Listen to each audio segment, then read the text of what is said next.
Hey everyone, welcome back to Life in Progress. Thank you so much for all your messages and listening to my podcast and watching my YouTube videos. So dahil favorite yon topic, yung mental health, kaya nag-decide ako na gumawa ako ng mga list na mga bagay-bagay para i-share sa inyo. So for today's episode, eto na ang best 10 mental health lessons ng 2025. Number 1, dahil digital world tayo, digital boundaries equals sanity. Constant connectivity is draining. Setting limits on social media, news, and online work time is no longer optional. It is survival. Grabe, di ko na talaga minsan kaya pa ilaban yung lahat ng platforms. Tinatry ko, nakaka-drain. Pagod na ako. Feeling ko minsan pagkagising ko pa lang, hawak ko na yung phone ko. Ayoko na maging gano'n. Nahihirapan yung utak ko.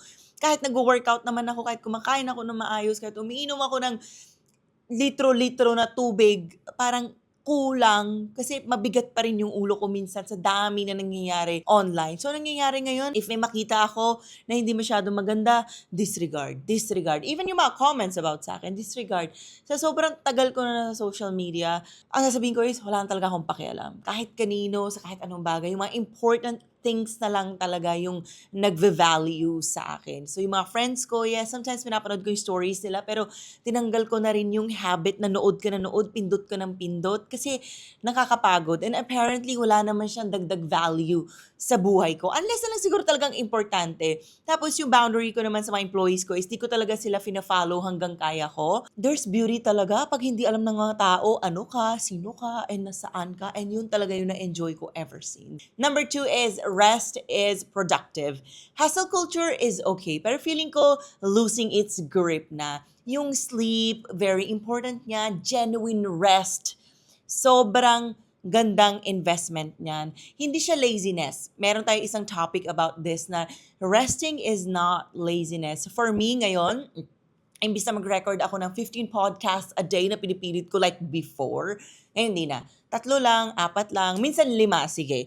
Pero parang ayoko na yung pinipilit ko kasi parang yung deliverables ko hindi rin maganda. Example, no last time, pinilit ko mag-shoot ng 8 na podcast. Ayun, nag-end up, yung 2 episode, may red lipstick. So, uulitin namin yun. So, yung mga ganong bagay, ayoko na. Kasi feeling ko nagsasuffer yung ginagawa ko. Ganon din ako sa access, sa office. Pag yung client, bastos, entitled, potential client, hindi pa pala client. Kasi bago namin siya maging client, kaya magbayad mo na siya. So pag hindi pa siya nagbabayad, di pa namin siya client. Wala na, dinidecline ko na. Tandang-tanda ko yung isang incident this year. Sobrang rude nung lalaki. Tinaray ko. Una binastos niya yung teammate ko. Then sinabi ko sa kanya, let's practice respect para matapos natin yung trip mo. 1 week before trip niya, di pa siya nagbabayad, iniwan ko siya sa gitna ng ere. Sinabi ko talaga sa kanya, sabi ko, I cannot tolerate this disrespect and stress anymore. I'm sorry.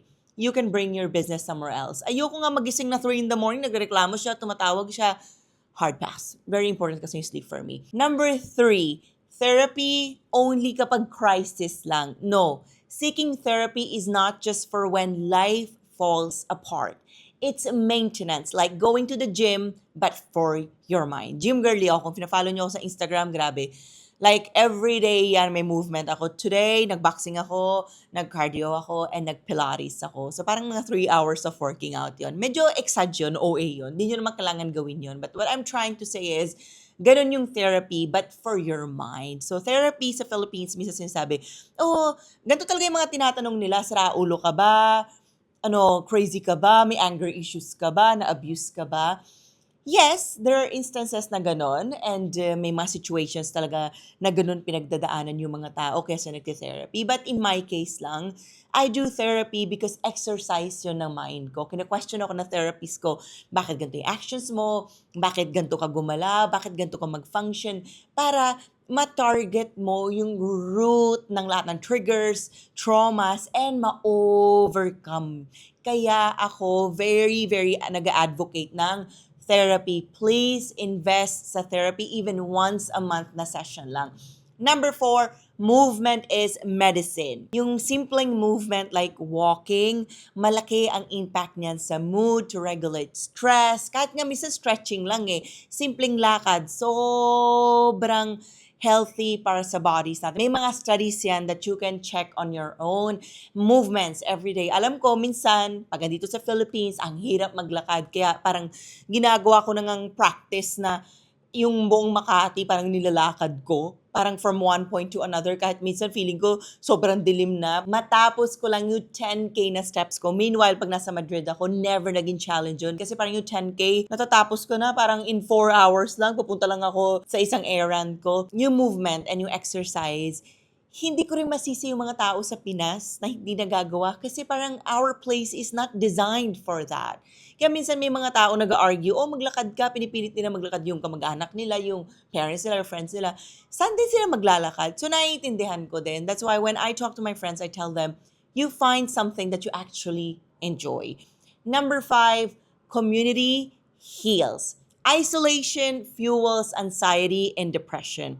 But if you have a good relationship with yourself, kasi ako sanay na ako mag-isa, sanay na ako mag-travel mag-isa, magtumira mag-isa sa Madrid, gawin yung mga bagay-bagay mag-isa, sanay na ako. But not everybody is like that. Kaya nga hindi ko pinipilit yung idea na yon, even sa mga friends ko na try nyo gawin yung mga things mag-isa. Kasi some people are not for that. And that is okay. Kasi kahit naman sanay ako gumawa ng mga bagay mag-isa, I still love my community. I love my people. I love my friends. I love my mom. It's just some people are built differently. So pag ganun, minsan nasasad ako sa Madrid, there are so many shared spaces, di ba? Whether physical or digital, na nag-remind sa atin, connection is a human need, not a luxury. So kung nahihirapan kayo maging mag-isa, wag niyo ipilit because iba-iba tayo ng foundation. Just because nag-enjoy ako ng ganun, hindi ko pwede expect na na-enjoy din yung na person A or na person B.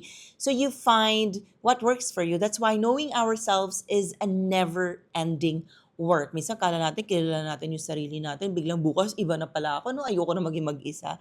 So take your time to know what works for you and what does not work for you. And maybe yung nag-work pala dati, ngayon di na nag-work. When changes come sa buhay nyo, accept.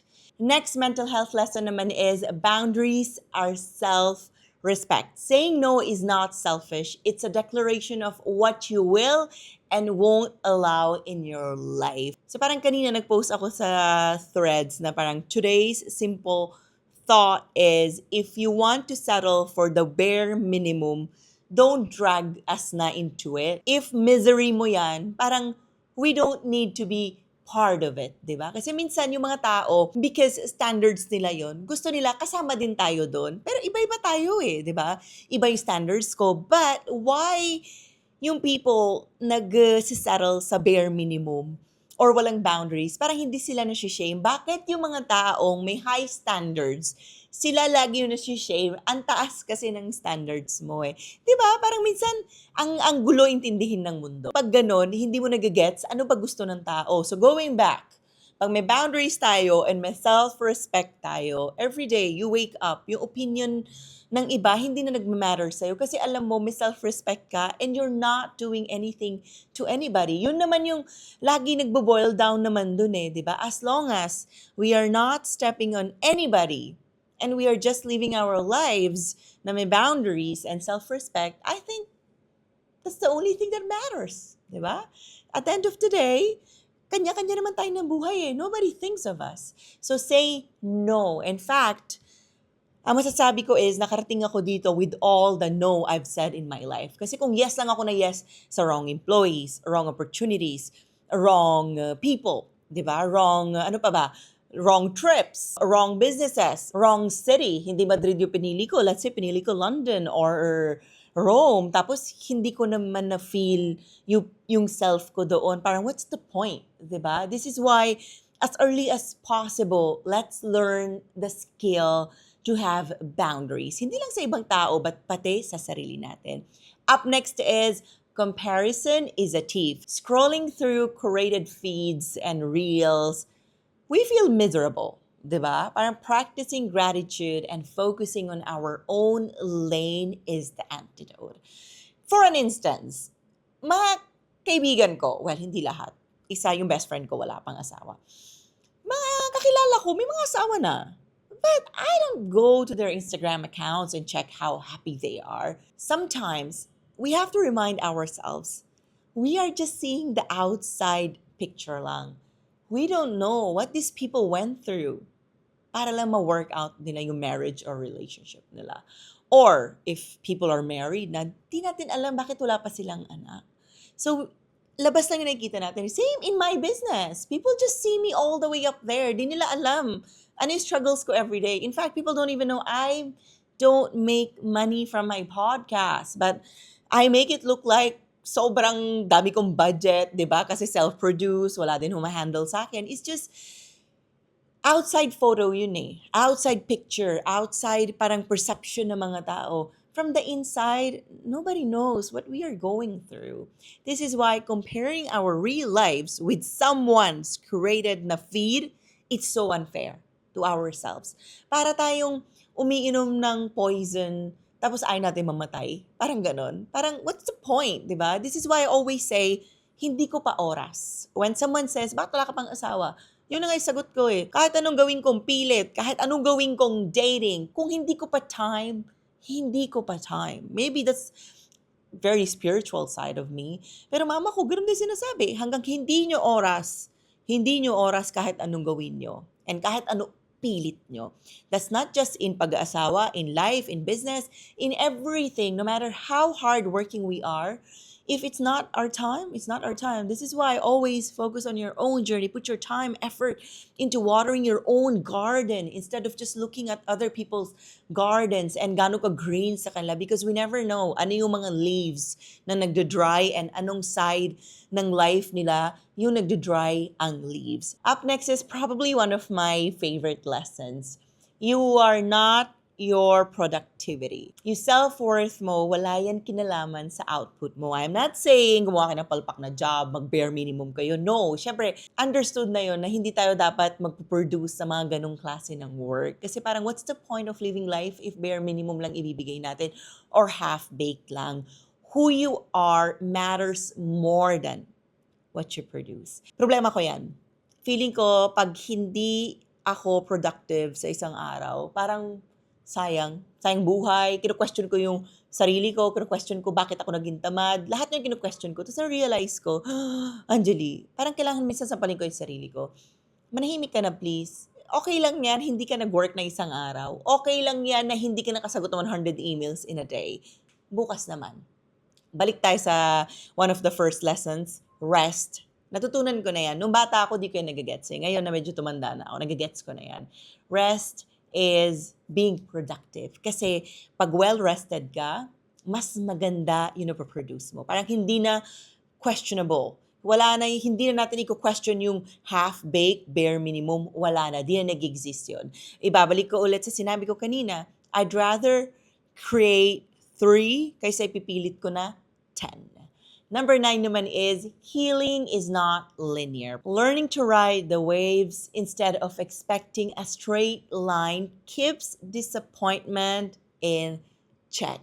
Lahat tayo iba-iba ng healing. Yung iba, nag-heal sila when they read a book. Yung iba, nag-heal sila when they go to the beach. Yung iba, nag-heal sila when they travel. Yung iba, nag-heal sa bahay lang.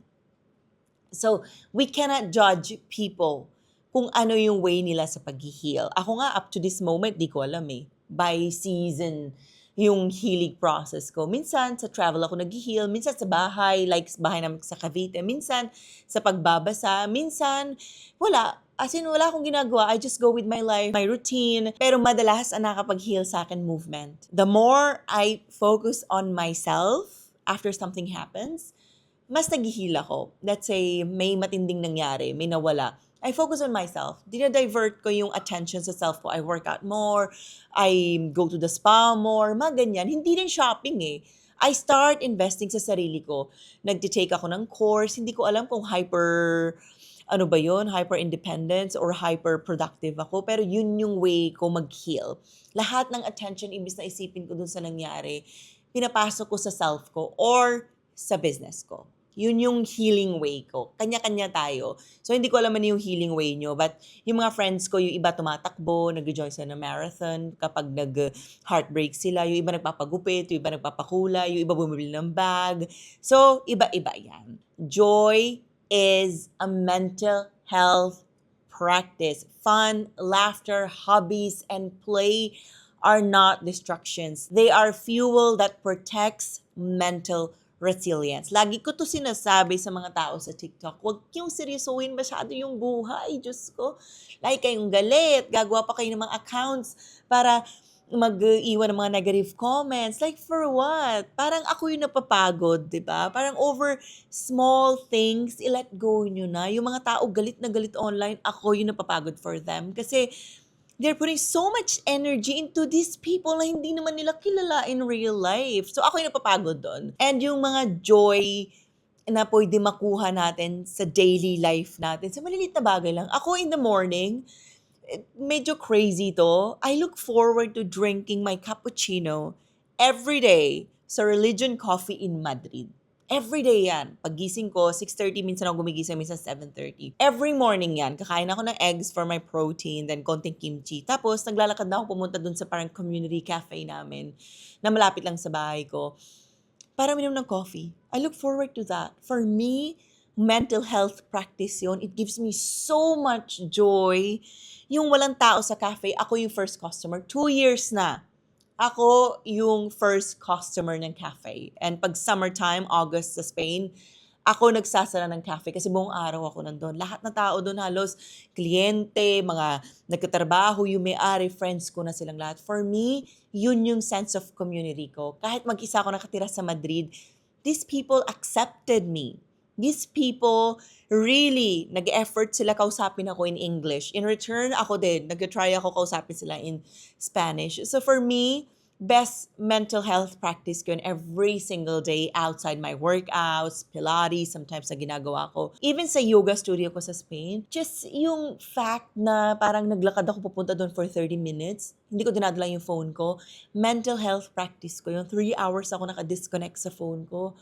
Ay, sobrang sarap guys. Sana makahanap kayo ng mga ganung maliliit na practices lang na pwede nyo gawin every single day. We don't need grand things. We don't need to travel to Europe all the time. Yes, rewards yon. But I think the secret talaga for having a good mental health is developing small, tiny hobbies, habits, practices para araw-araw. Hindi yung parang everyday survival tayo and we just look forward to holidays. Diba? Parang, I think life is so precious na dapat every day we are looking forward to the tiniest things possible because life is short and long at the same time. That's the irony of life. We cannot be just like everyday pagod na pagod tayo, galit tayo, naiinis tayo, naiirita tayo, tapos masaya lang tayo pag nagbabakasyon lang tayo. I think the beauty of life is every single day is a blessing that we should enjoy. Mag-2026 na, I wish you will be able to create your lessons as well. If hindi kayo nagpapa-therapy, I hope this episode will inspire you to seek therapy and learn what works for you, the practices, the hobbies, and create small habits every single day. Please don't forget to follow us on Instagram at Life in Progress PH, on TikTok, Life in Progress Pod. My YouTube is Angeli Dub, very simple. Spotify is Life in Progress by Angeli Dub. That's all, guys. Adios and Happy New Year.